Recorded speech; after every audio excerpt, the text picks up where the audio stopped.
बिस्मिल्लाहिर्रहमानिर्रहीम। अस्सलाम वालेकुम जी, इमरान एडवोकेट बात कर रहा हूँ। नाजरीन, आज की वीडियो का मौजू है कि प्रॉपर्टी की जो ज़बूं हाली है, प्रॉपर्टी का काम जिस हद तक ख़त्म हो चुका है, ख़राब हो चुका है, तनज़्ज़ुली का शिकार है, उसकी वजूहात क्या हैं।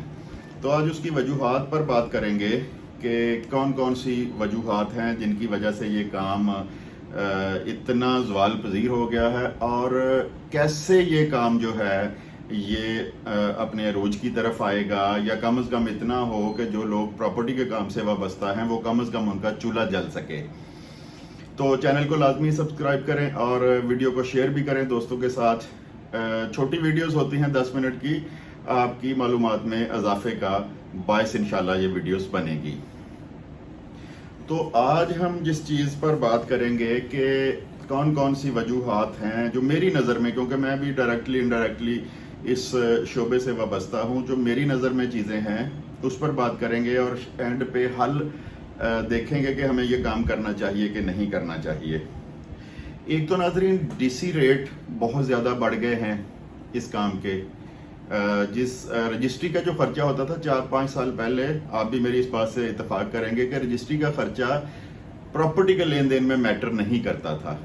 लोग प्रॉपर्टी रजिस्ट्री खर्चा पूछे बगैर ही अपने जो एग्रीमेंट है वो किया करते थे। लेकिन अब क्या हो गया है कि रजिस्ट्री खर्चे इतने ज़्यादा बढ़ गए हैं कि जो साल के बाद प्रॉपर्टी ने प्रॉफिट देना है वो रजिस्ट्री खर्चे की मद में चला जाता है। दूसरा आ जाता है कि एफबीआर ने अपने रेट्स जो हैं वो बेइंतहा उनमें इजाफा कर दिया है। दूसरी रीज़न ये है। तीसरी रीज़न मुल्की हालात हैं, और सबसे बड़ी वजह जो मेरी नज़र में है कि बैंकों ने अपना प्रॉफिट मार्जिन जो है वो बहुत ज़्यादा कर दिया है। अगर हम उसको प्रॉपर्टी से, प्रॉपर्टी सेल परचेज से कंपेयर करें, या हम उसको कंपेयर करें प्रॉपर्टी के किराए से, तो वे फर्दर मैं आपको आगे जाके बताता हूँ कि ये कितना प्रॉफिट उन्होंने देना शुरू कर दिया है बैंकों ने। और जब भी मैंने देखा है प्रॉपर्टी का काम ज़वाल पज़ीर होता है तो बैंकों के जो शरह मुनाफा है वो बहुत ज़्यादा बढ़ जाता है। अच्छा, इसमें एक बात मैं वाज़ह कर दूं कि मैं को मुअल्लम नहीं हूँ। मेरे नॉलेज में ये पूरी तरह बात नहीं है कि वो सूद के ज़ुमरे में आता है या नहीं आता, क्योंकि हर बैंक ने फतवे लेके रखे हुए हैं और लोग धड़ाधड़ उसमें पैसे जमा करवा रहे हैं। तो जैसा कि आपको मालूम है कि पाकिस्तान में एक बहुत ही तरक्की करता हुआ जो बिज़नेस था वो प्रॉपर्टी का बिज़नेस था। ख्वाह उसमें डेवलपर आ जाते हैं जो नई कॉलोनियाँ बनाते हैं, हाई राइज बिल्डिंग्स जो बनाते हैं वो लोग आ जाते हैं, उसके बाद प्लाटों की ख़रीदो फरोख्त जो करते हैं वो लोग आ जाते हैं, और एक घर बनाने का जो काम था, कंस्ट्रक्शन का जो काम था, वो लोग आ जाते हैं। मौजूदा तनाज़र में सारे के सारे लोग हाथों पे हाथ रख के बैठे हैं, और जो बेचारे जिनका उड़ना बिछोड़ना ही प्रॉपर्टी था, जो आम प्रॉपर्टी डीलर हैं जिनके पास अपनी इन्वेस्टमेंट नहीं है, उन्होंने प्रॉपर्टी के काम को खैरबाद कह दिया है। किसी ने को अपना छोटी मोटी दुकान बना ली है, किसी ने रेड़ी लगा ली है, किसी ने को छोटी मोटी 15-20-25 हज़ार की किसी भी जगह नौकरी तलाश कर ली है। हालांकि नौकरी मिलना भी कोई आसान काम नहीं है इन हालात में। तो पाकिस्तान में 70-80% लोग प्रॉपर्टी के काम से बिल वास्ता या बिला वास्ता मुंसलिक हैं। कुछ उनका, कईयों का तो बिजनेस ही यही है, और कई लोग जो जिनके पास एक्सेस में पैसे हैं, जो बिजनेसमैन हैं, जो दुकानदार हैं, जब भी उनके पास पैसे इकट्ठे होते हैं तो वो और किसी जगह इन्वेस्ट नहीं करते थे, जैसे गोल्ड में कर लिया, डॉलरों में कर लिया, कोई जींस ले ली, वो प्रॉपर्टी में पैसा इन्वेस्ट करते थे, क्योंकि प्रॉपर्टी का सेफ और अच्छा जो प्रॉफिट मार्जिन देता था वो बिजनेस था। अच्छा, अब हम जो वजूहात हैं उन पे बात करते हैं कि डीसी रेट क्या होता है कि जिस रेट पे आपकी रजिस्ट्री लिखी जाती है उसको डीसी रेट कहते हैं। 4-5 साल में जो मुख्तलिफ पिछली हुकूमतें गुजरी हैं उन्होंने आहिस्ता डीसी रेट को मार्केट वैल्यू के बराबर ले आए हैं। उसकी वजह क्या बनी है? उसकी वजह ये बनी है कि वो कहते हैं कि जी हमने ये ब्लैक मनी ख़त्म करनी है, और इसको जो रियल में जितने का प्लॉट सेल हो रहा है, फ़र्ज़ करें आज से 5 साल पहले एक जगह का रेट अगर 10 लाख रुपया मरला था तो डीसी रेट उसका 1.5 लाख रुपया मरला था। अब आज के दिन जिस जगह का रेट 10 लाख रुपया मरला है वहाँ का डीसी रेट 9 लाख है, 10 लाख है, 11 लाख है, कुछ जगहों पे 15 लाख रुपया भी कर दिया, यानी कि एक्चुअल जो मौके पे जगह है उससे भी ज़्यादा कर दिया है। अच्छा, मैं आपको छोटा सा एक बताता हूँ। मैंने एक 5 मरले का आपको समझाने के लिए एक खर्चा लिखा है कि आप देखें कि कौन इन हालात में प्रॉपर्टी का काम करेगा। अगर फर्ज करें 5 मरले का एक प्लॉट की बात कर रहा हूँ, मकान की नहीं कर रहा। मकान में तो और ज्यादा खर्चा ऊपर चला जाता है। अगर प्लॉट की खाली की रजिस्ट्री करवाता है और वहां पर डीसी रेट 10 लाख रुपया मरला है, तो 10 को मल्टीप्लाई 5 करेंगे तो 50 लाख आपकी रजिस्ट्री की मालियत होगी। अब जो फाइलर है वो 50 लाख अगर उसकी रजिस्ट्री की वैल्यू बन रही है, तो अगर वो फाइलर है तो वो तकरीबन 2,62,000 65,000, इसमें मैंने वकील के बहुत थोड़े से पैसे डाले हैं, तो 2,62,000 में उसकी रजिस्ट्री होगी ये। और बेचने वाला अगर फाइलर है तो उस पर 1.5 लाख रुपया टैक्स अदा करेगा, यानी एक ट्रांजैक्शन पे 4,12,000 रुपये। अगर आप प्रॉपर्टी के काम से वाबस्ता हैं, 5 मरले के प्लॉट आप देखें कि 2, 4, 6 माह में आया, वो आपको 5 लाख रुपया प्रॉफिट देगा। अगर 5 लाख आपको प्रॉफिट वो दे भी देता है, तो उसमें ब्रोकर की ब्रोकरी, एक दफ़ा आपने खरीदारी पे टैक्स, अपनी रजिस्ट्री का खर्चा दिया, और बेचने पे फिर आपने टैक्स देना है।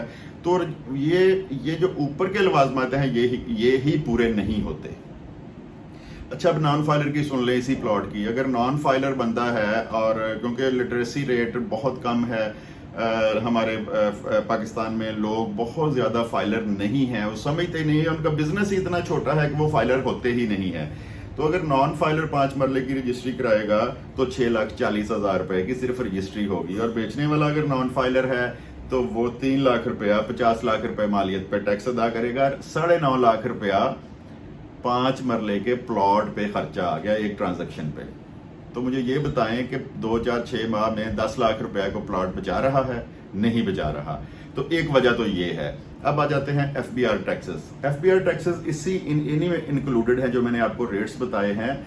अच्छा, मैं बारहा अपनी वीडियोस में बता चुका हूं कि अगर आपने डीसी रेट ऊपर लेकर जाने हैं तो टैक्सेस की शरह कम रखें। अब क्या किया है इन्होंने कि खरीदार अगर प्रॉपर्टी खरीदता है तो अगर फाइलर है तो 3% अदा करेगा, और अगर नॉन फाइलर है तो 10% अदा करेगा। फरोख्त कुनिंदा के लिए ये असूल 3% फाइलर और 6% नॉन फाइलर। तो अब ये बताएं कि जब डीसी रेट एक्चुअल मार्केट के बराबर आप ले गए हैं, तो फिर ये 10% और 6% का कोई तुक बनता है? यानी कि एक ट्रांजैक्शन पे बेचने वाला और खरीदने वाला अगर हम मिलाएं तो 20% हो जाता है। 20% किसी बिजनेस में प्रॉफिट है। लोग तो काम करते हैं प्रॉफिट के लिए, घर, इसीलिए इंडस्ट्री बंद हो चुकी है। ये लोग घर बनाते हैं जो बेचने के लिए बनाते हैं, अपने प्रॉफिट के लिए बनाते हैं। प्लॉट खरीदते हैं तो वो उनका रोजगार है।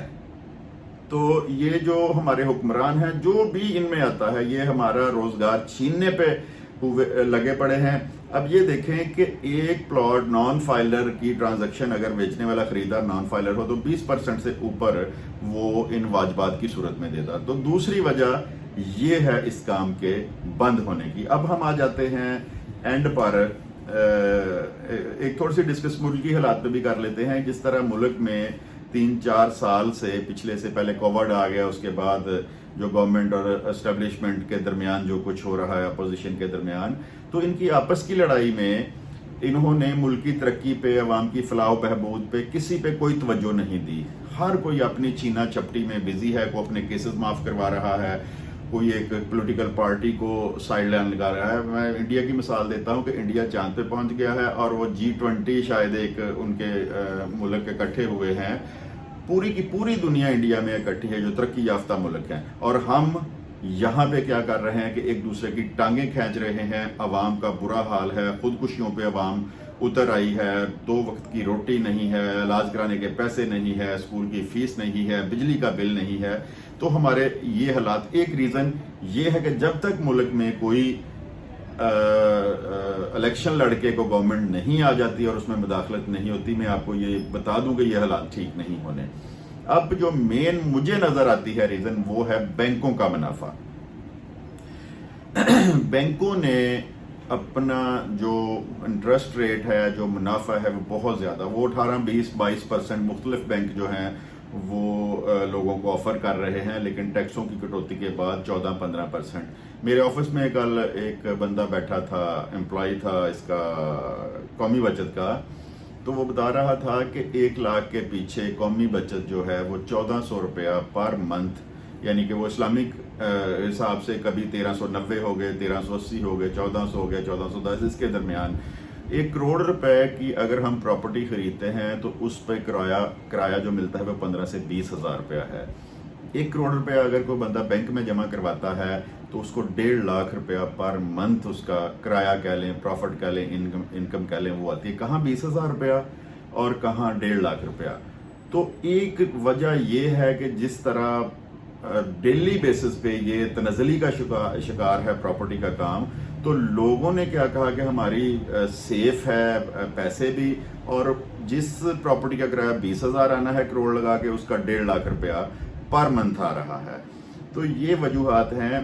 جب ملک ترقی کرے گا، ملک میں ایک اسٹرانگ گورنمنٹ آئے گی، تو اس صورت میں پھر یہ سارے ایکسپورٹ چلے گی، دکاندار اپنے دکانیں چلیں گی، ہماری ملیں چلیں گی، فیکٹریاں چلیں گی، زر مبادلہ بھی باہر سے آئے گا، تو پھر اس پراپرٹی کے کام کو وہ جو ہے وہ بوم ملے گا۔ مشورہ میرا یہ ہے کہ جو نئی ہاؤسنگ کالونی بن رہی ہیں ان میں بالکل نہ کریں انویسٹمنٹ۔ پتہ نہیں 10 سال تک بھی انہوں نے جو موجودہ حالات جا رہے ہیں انہوں نے کمپلیٹ ہونا ہے کہ نہیں ہونا۔ اور ہاں، کچھ سوسائٹیز ایسی ہیں جہاں پر ابھی بھی پروفٹ مل رہا ہے۔ کوشش کریں کہ تھوڑی سی تگ و دو کریں، محنت کریں کہ آپ جس شہر سے بھی بلانگ کرتے ہیں کہ کون سی جو سوسائٹی ہے، جو ڈیولپ سوسائٹی ہے، اس پہ پلاٹ لیں۔ اینڈ یوزر ابھی بھی آ رہا ہے، جس نے گھر بنانا ہے، جس نے پلاٹ خریدنا ہے، وہ ابھی بھی آ رہا ہے۔ تو اس سوسائٹی میں پلاٹ لیں جو ڈیولپ ہو چکی ہے، وہاں پہ انشاءاللہ آپ کو جو ہے وہ منافع مل سکتا ہے، آپ کی جو سرمایہ کاری ہے اس پہ۔ تو ویڈیو کو لازمی شیئر کریں، زیادہ سے زیادہ لوگوں تک پہنچنی چاہیے، وجوہات کا پتہ چلنا چاہیے، اور اگر انہوں نے انویسٹمنٹ کرنی ہے تو ان چیزوں کو مد نظر رکھتے ہوئے وہ اپنی انویسٹمنٹ کریں۔ تو ویڈیو کو لازمی شیئر کریں، چینل کو سبسکرائب کریں۔ ویڈیو دیکھنے کے لیے آپ کا بہت بہت شکریہ۔ خدا حافظ۔